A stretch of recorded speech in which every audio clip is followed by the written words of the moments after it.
Hey, we are here. Welcome, everybody. How are you all? It's wonderful to see so many beautiful faces, so many great students of Dr. Joe's work from so many different places. It's like good morning, good evening, good afternoon. Really, really, thank you so much for joining us. Thank you for being part of Dr. Joe's work. Thank you for being part of Dr. Joe's community. My name is Maria. I am Maria Incapié. I am, and welcome. First of all, welcome to the Gift to Give Foundation's Quantum Jumpstart. I already read some of you asking, so what is a jumpstart? So we're gonna go over that in a few seconds. I am the Director of Learning and Development of the Gift to Give Foundation. And I'm joined here by Sophia Smith, which is our Senior Brand Manager at Gift to Give. Sophia, where are you? Hi, Maria, I'm here. It is so lovely to see everybody on the call tonight. We're so excited to be running our first Quantum Jumpstart. Some logistics before we get started. This is the first time we've done a call like this in this open and interactive format, and we're so excited to have you all here. So the way that we are going to operate things this evening is we are going to ask that if you have a question, please send it in the chat. We're just going to be randomly selecting people in the chat. So I'll come off mute and I will ask you to come on and share your question with Maria. We'll try to keep things at about a minute for the question so that we can hopefully get to as much as possible with everybody. So if you have a question, please make sure that your name is your Zoom name so that we know how to identify you, that your question is in the chat, and then I will let you know if you're coming on to answer it. So we are so excited to have everybody here this weekend, or this weekday, excuse me. And if your question isn't answered tonight, please pop it in the chat and we'll hopefully get to a bunch on social media after the call. Thank you all for being here. Thank you, Sophia. And for those of you who are new to Gift to Give Foundation is on a mission. Is on a mission to, and we are all in this together. You are part of our team. Our intention with this Jumpstart is to create a space where we, get together, we connect. This is the first time we do it. We want to share as a student because we are students, just like anyone here. We are all interested in learning and we are very passionate about this work. And we are here to see how we can integrate Dr. Joe's work into our lives. How can we really learn how to overcome ourselves better and better? Our mission is to bring the power of meditation and personal transformation to the people and to the places, to the communities that we serve. So this is who we are, and we are very excited to have you with us today. So let's hit it off. Let's start seeing, let's start, sharing your questions, and then we can open this first Q&A.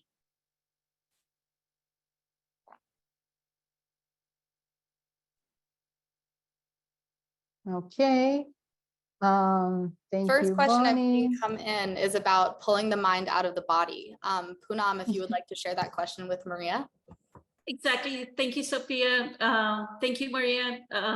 The question was, what is the best way to do the pulling the mind out of the body? I've done the inspired breath work, and of course, Unlocked has a lot of breath work with it. I think I'm getting there, but I really wanted to get a better idea. Thank you so much. Grateful for the response. How many people here are interested in learning a little bit about how to pull the mind out of the body? I will definitely share my experience, how I experienced this, especially because I am a very visual person. So how do I do this? And I'm not going to do it physically, but I want to share how I envision this exercise. So doing the breath is both physical and intentional. So on the physical part, it's just a matter of practice, of contracting, of following Dr. Joe's guidance on contracting and bringing your attention from point A, which is your perineum, to point B, which is your pineal gland. Now, when we talk about doing the breath and actually pulling the mind out of the body, I think about a sequoia tree. And I imagine those roots growing all the way to the other side of the planet. And I see in each root a limited emotion that I have. So when I start contracting, when I start following Dr. Joe's guidance, I kind of see how I pull, let's say, a root with anger, and then I pull the other one with competition, and then the other one with hopelessness, and then the other one with fear. And I'm putting so much passion, so much intention on that, on pulling all of those roots, bringing all of that energy that has been stored in my first 3 energy centers for many years, with the intention of bringing that energy all the way to my heart. Because once it gets into my heart, show me with your thumbs, where does it go? It goes up to the brain. Exactly. So once it gets into the brain, that's where I need it, because then my pineal gland is going to be activated. So that's what I would say about pulling the mind out of the body. Are you good with that? Can we continue? Okay, Sophia. Awesome. Send And me for the the next next one. question, I would love to invite Kiana to come on to talk about health issues in relation to the work. Yeah, thank you so much. Hi there. I'm just Hi, really Kiana. curious, your best tips for balancing, like if you're dealing with health issues, and obviously we want our energy and our attention to be on the desired outcome, the higher elevated emotions. And when things are happening in your body that seem to be even progressively getting worse, and there's like more symptoms and more support needed, like how to balance that. I've kind of been going through that, where some issues have seemingly come up, and then I catch myself in the space of like, well, do I need to get more help, and how am I going to manage this? But then I'm also like, I shouldn't be putting my energy on this. I should be putting my energy on my healing. So I would love any insight you might have there. That's a very profound question, Kiana, and I'm pretty sure that almost everyone here can relate to that. So Dr. Joe's work is actually, from my perspective, not about the healing itself. It's not about the healing per se. It's more about us becoming aware of our programs, becoming aware of our thoughts, becoming aware of how we act and how we behave, and becoming aware of how we feel in our day-to-day basis. And then on that is more about change, and how can we change that personality that we have become? How can we start observing how we're thinking? And then what is it from that observer, from that, and this is a skill that our prefrontal lobe has, which is called metacognition. So by being the observer is bringing that awareness about what is it that I need to change in order to heal? What is it that I need? And you can probably think, okay, why do I want to heal? What would be the sponsoring thought of healing? And some people say, well, I would like to feel more freedom. I would like to feel that I am unlimited. I would like to feel my body strong, hiking or riding a bike. So maybe if you try to connect with those sponsoring thoughts, like freedom, like joy, like ease, and then in your meditations, you are like mentally rehearsing those experiences that are producing those emotions. So one part of the equation is becoming aware of what is it that you need to stop doing. And then on the other, it is recreating the experiences that drive those emotions that you would love to experience if you were healed. What you are doing, Kiana, is because, you know, our brain is a memory of the past. Our brain is just a memory bank where we have stored everything that we have learned, that we have experienced in our life. So if you start recreating some new experiences, you're kind of reprogramming your mind to a future, and you start living in that future. And the stronger the emotion that you feel from that experience that is not happening outside of you, you cannot feel it, you cannot taste it, you cannot see it, but it's so real in your mind that is going to draw your body, your past self, to that new experience, to that new you that you are creating over and over, with passion, with patience, with compassion, over and over. When it's going to happen, I wish I knew. I believe not even Dr. Joe knows. And that's the third component of this. And it has to do with surrendering. But that is a very interesting word, because how can I surrender to something that I do not feel solid enough? How can I surrender? How can I trust on something that I cannot see, that there is no evidence, that actually the doctors are showing me that I'm exactly at the other side of where I want to be? So on that end, what I've been practicing, and if we have time today, our plan with Sophia is to invite you all to do a meditation called Synchronizing Your Energy to Love.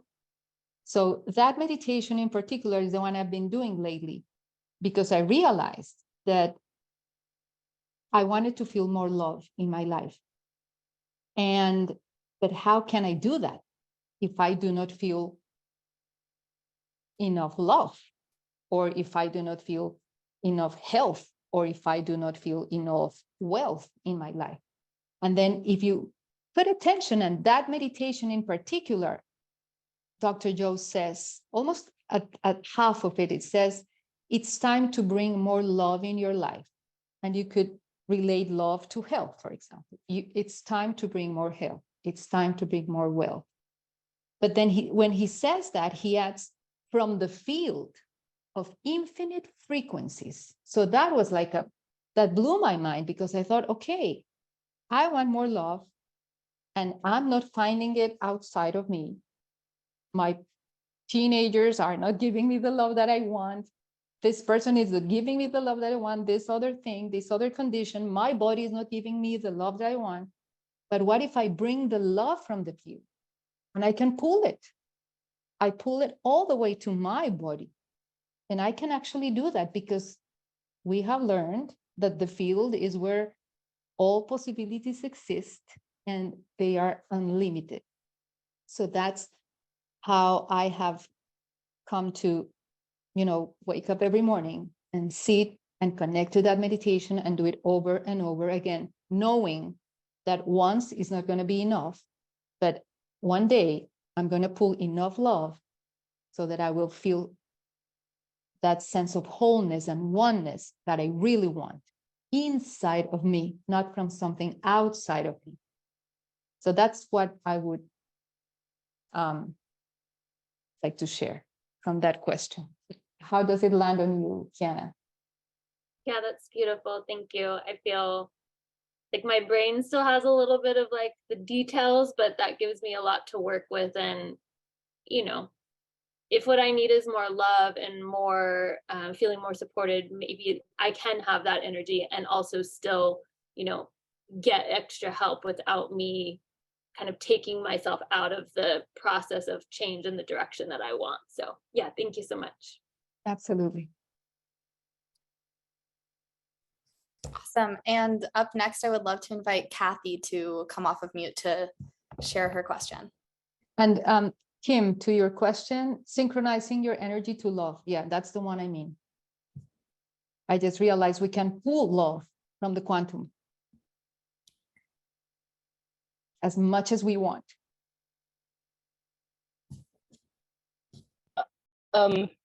So hello, Maria and Sophia. Hey, My question is, a lot of Dr. Joe's meditation, I think I'm missing something, because he'll say, concentrate on how you're feeling, like the feeling in your body. And so I get that. And then all of a sudden he goes, go to nothingness, where you're supposed to body asleep, mind awake. So if my body's asleep, am I still supposed to feel? I'm not really sure. I think if you could give a little bit more explanation to that, that would be great. Thank you. Okay, Kathy, that is the question of a really good student of this work, because it means you really want to get it in order to go deeper into your meditation. So I honor that profoundly. So going to the nothing. I don't know, guys, if you remember when we were at this week-long event where he draws in this whiteboard, and he starts drawing frequency from the highest level, which is almost like a straight line, because that's the highest frequency, is the frequency of wholeness, the frequency of oneness. And as we start, reduce, like slowing down the frequency, it starts looking more of as like a wave. And then we continue slowing down the frequency until we come all the way down to matter. And knowing that matter is the most stable form of energy. It's still frequency, it still carries information, but it has the most orderly form of energy. When we start meditating, when we sit and we close our eyes, we are still in our bodies. So our thoughts are on our things, are on our body, on the place where we are, on the things that we do, on the things that we own. So we are everybody, everything. We are like all of that. Not everybody. We are somebody, something. We are matter. Then when we start going deeper and we start taking our attention away from that something, from that person, from that thing, from that condition in our life, from that place, we start putting our attention on nothing. Now, how can you put your attention on nothing? That's when he explains us how we go from the narrow focus on something to this open focus. And when you do that, your brain waves start slowing down. And as your attention continues going, your attention goes from that something to that nothing. And as your brain waves start slowing down, you are going to start thinking less. So you are not your body anymore. It's not that you're leaving your body, is that your consciousness is not there anymore. Your energy is going to start going up. Your attention probably is going to go to your heart, because it always starts with like a heart centering. And Dr. Joy is always guiding us into that. And as you put your attention on your heart, your energy starts building. And then your frequency, you start going up into that frequency. When you go beyond the speed of light, then you can only exist as a thought. It's only as an awareness. And when you are there, you are nobody, because your attention is not on your body. You are no thing, no place, nothing. And then he says, he starts guiding you. And to your question, how can I become nobody? And but what if I feel my body? The thing is, up there, your attention is on the sensation, is on the energy. So if he says 6, and then 6 and 6, your attention is coming to the energy around your pineal gland, and it's on the space around that space. This kind of question or explanation has to have some understanding, but it has to have, Kathy, experience. So it is like you have to practice it over and over.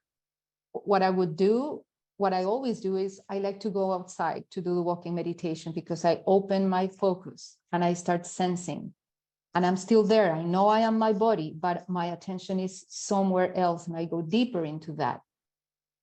So it is a very kind of mind-body experience.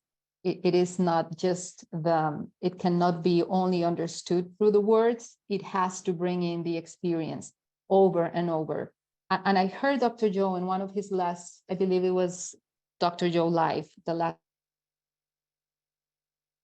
one that I heard. He said that he puts his attention on the heart, but more on the energy around the heart, like on the sensation around the heart, and he stays there. So the energy builds, because where you put your attention is where you put your energy.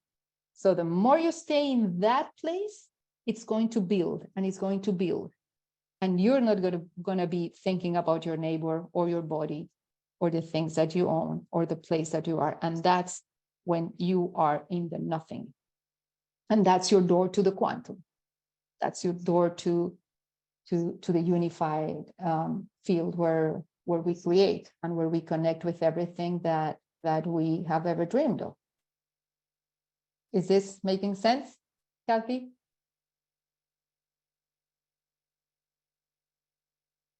I see you on mute.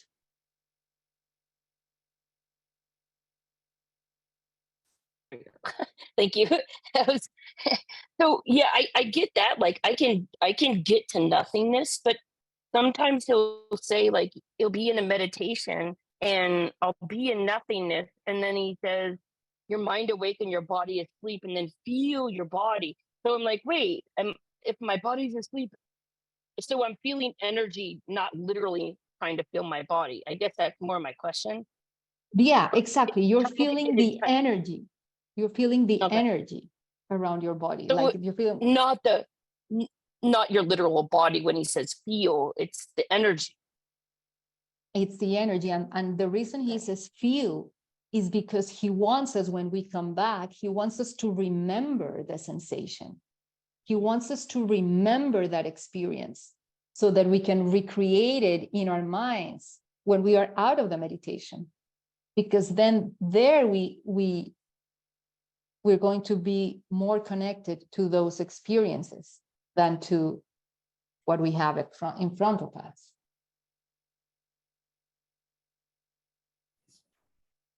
Awesome. And for our next question, we have somebody who asked to remain anonymous, so I'm going to read it. It's, how do we best support ourselves during energetic releases from breathwork and meditations? How do we maintain high vibration and good feelings during those dark nights of the soul? I wish I had a recipe for that, but actually Dr. Joe teaches us a formula for transformation, a formula for crossing that river of change. And I love how he says it, because he says it is not when it's easy. What really matters is when it's the hardest to actually sit and do the work. Because every day that we sit and we do the work, every day matters. And there's not such a bad meditation.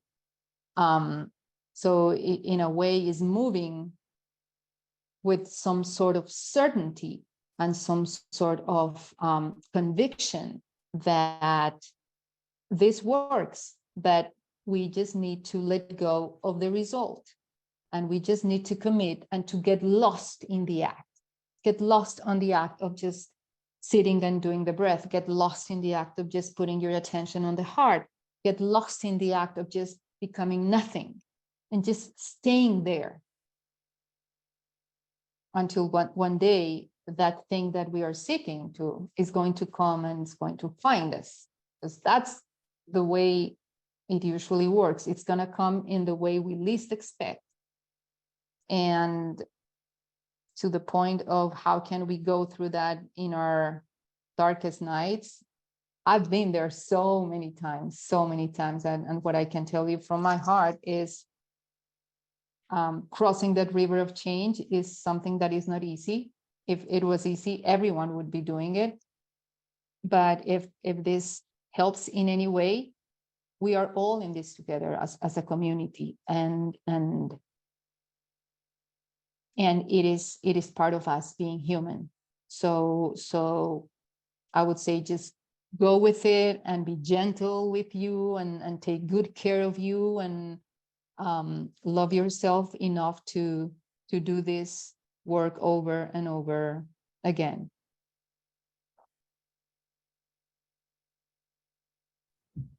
Awesome. And up next, I would love to invite Mitra to answer her question. Thank you, Sophia. Hi, Maria. Thank Hey, you. Mitra. So I have a question regarding abundance, being affluent. I know Dr. Dispenza addressed that we want abundance because we want to be free. And every time I go to my meditation, two things happen. One, I have like two-part question, I would say. One, it's overcoming my analytical mind is a big challenge for me, and I've been working on it, been meditating every day, sometimes several times a day, to really, overcoming that part, and also feeling the freedom and abundance of generating abundance within myself. So if you give me some tips as, like how do I overcome my analytical mind? And everything you're saying is helping. And also, how do I feel that generating abundance and freedom within myself and my heart? Thank you. Great question. And I believe you are talking on behalf of many of us here. So how to overcome the analytical mind? The analytical mind is not a bad thing. It's actually, we need it to execute in this life, in this 3D world experience. There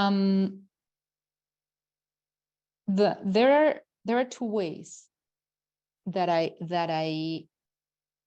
do when I want to overcome my analytical mind. First, I don't know if you have tried to do walking meditations outside.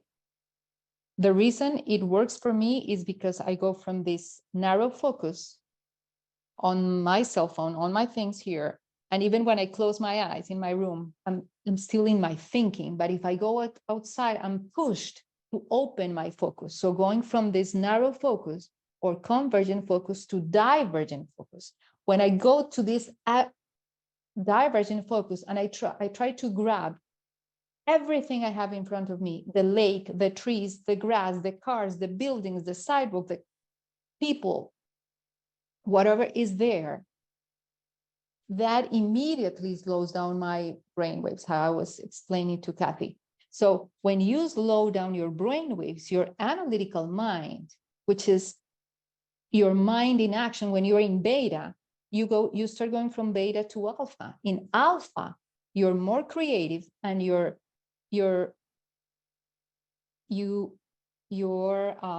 analytical mind starts like slowing down, like kind of shuts down. Your attention now is more on your inner world. How do you know you're there? Because you're not analyzing. You're not making an opinion. Just learning. This is something very important for us. Learning to observe our thoughts rather than responding to our thoughts. Because one rule of thumb here is just because we have a thought, it doesn't mean it's true. And science says that, and Dr. Joe says that. So if you open your focus and your brain will slow down, you're going to go beyond your analytical mind.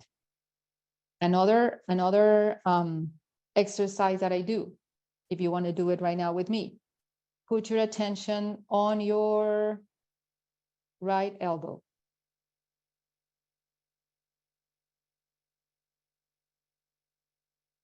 And now put your attention on your left knee. Are you there, Mitra? Now put your attention on the space around your left knee.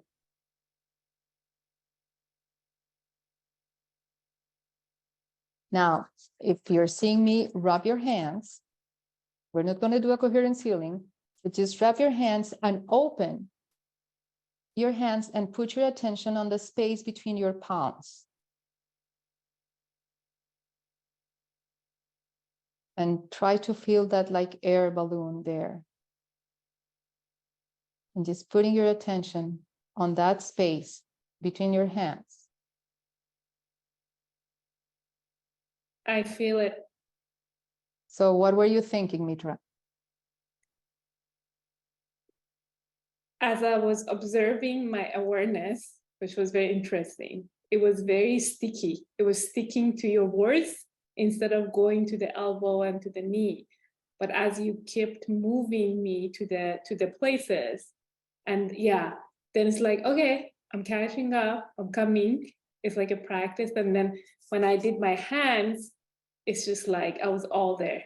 Like the energy was building up, like you said before, and it was coming. So where was your attention when you're doing this? Present, there, right there in the On middle. nothing. Your On attention nothing. was on nothing. Yeah, yeah, yeah. So this is how you this is how you move from putting your attention on something and analyzing that something to putting your attention on nothing. Okay. And Well, just practice that. You're walking to the supermarket, put your attention between the heart and the tree. Put your attention between your heart and the car. Put your attention between your heart and the, I don't know, whatever person is out there. So you start to develop that muscle of sensing, less analyzing and more sensing. It's just a muscle that we develop in time. Now, feeling the freedom. I was having a beautiful conversation with another participant during the event.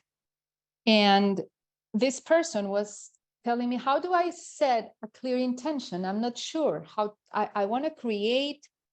What this person wanted is to create a more like permanent income. That was my question. What do you want to create? Oh, I want to create more income, permanent income in my life. Okay. But I felt nothing in that intention. Like, yeah, I want to create permanent income. It's just a number. But then I asked her, why do you want that permanent income? I mean, what is that transaction? What is that business that you want to build? What is it that is going to create? And then she started talking about the nature of her business and what she does and what she brings, what she offers to the world, how she puts all of her talents in service of what.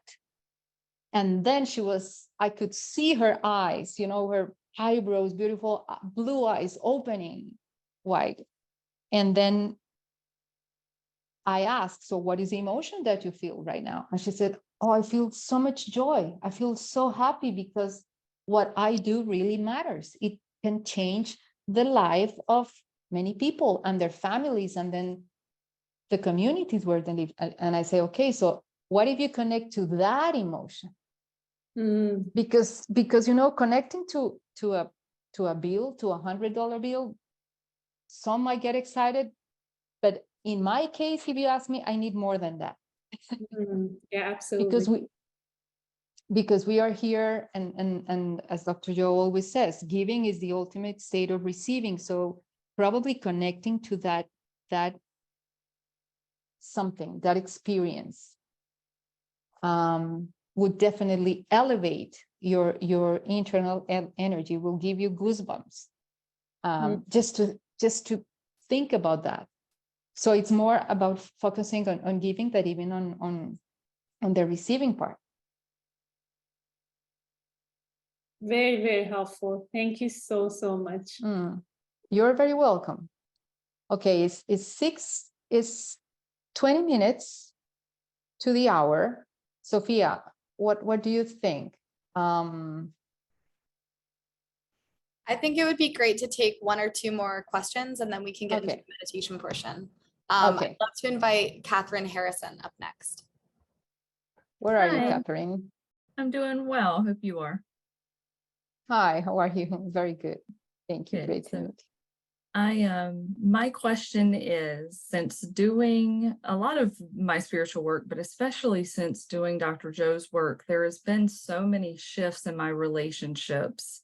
And I went to the advanced retreat in Denver a couple of weeks ago, and my life was totally changed.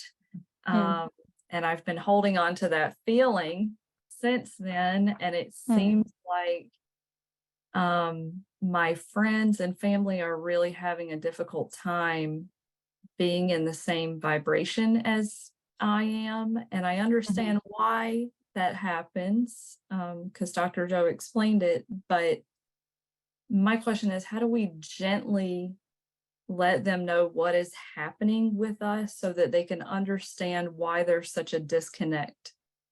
Because I don't want to cut everybody out of my life, but I also can't hold the lower vibration anymore. I'm just not willing to do it. So how do I tell them that with compassion? Great question, Catherine. And I love hearing how much you care about your beloved ones. And also at the same time, how can we navigate like with them wherever they are? So one important thing about this work is who we become in the process. So you went to an event, you really sat with yourself, you chose yourself to go to an event, to sit, you took notes, you talked to the person next to you, you were all in every meditation. Sometimes you were struggling with falling asleep. You woke up really early. Anyone in your family has done this, to wake up at 3 a.m, grab a pillow and go and wait for a door to open in a ballroom. I believe no one in your family, in the Harrison school legacy, has done that. So what I would say is the best gift that you can give to everyone around you is you becoming the work, rather than waiting for them to change or to understand what is it that you're up to. So that is probably one of the most important things that I have also learned from Dr. Joe is he always says, don't preach this work, don't patronize on this work, just be the work.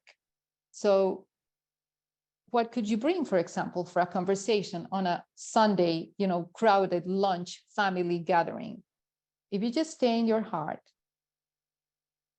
and you just radiate that love that you can remember from that event, and you radiate to them, to all of them, just like spreading this ray of love.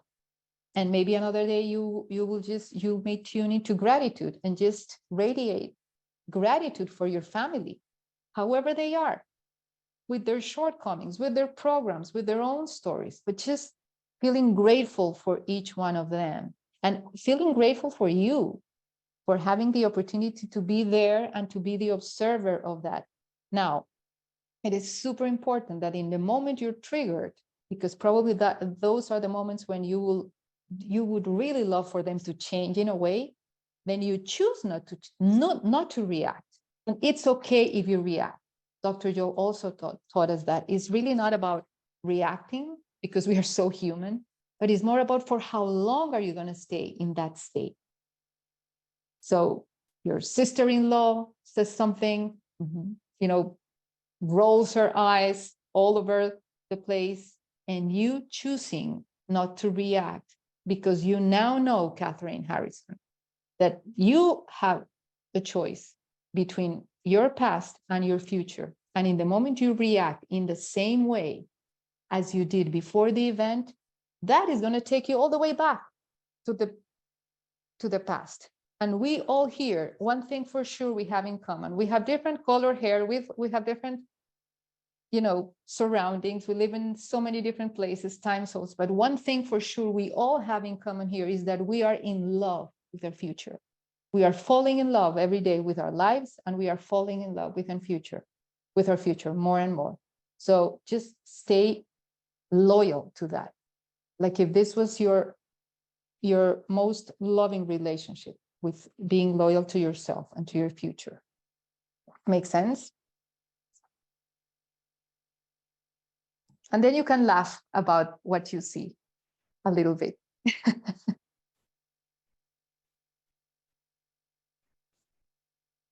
Awesome. That seems like a lovely note to end on.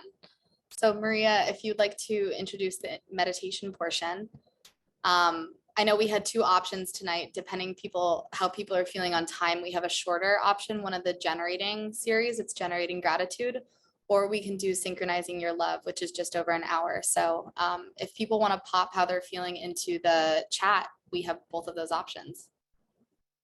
Yeah, generating gratitude is a 15 minutes. It could be great because then we will all be together, and I see that a few of us need to leave. Shorter. And the ones who want to do synchronizing your love, your energy to love, that is in the it's in the webpage. So we can also do that one some other day. So let's do generating gratitude. Yeah.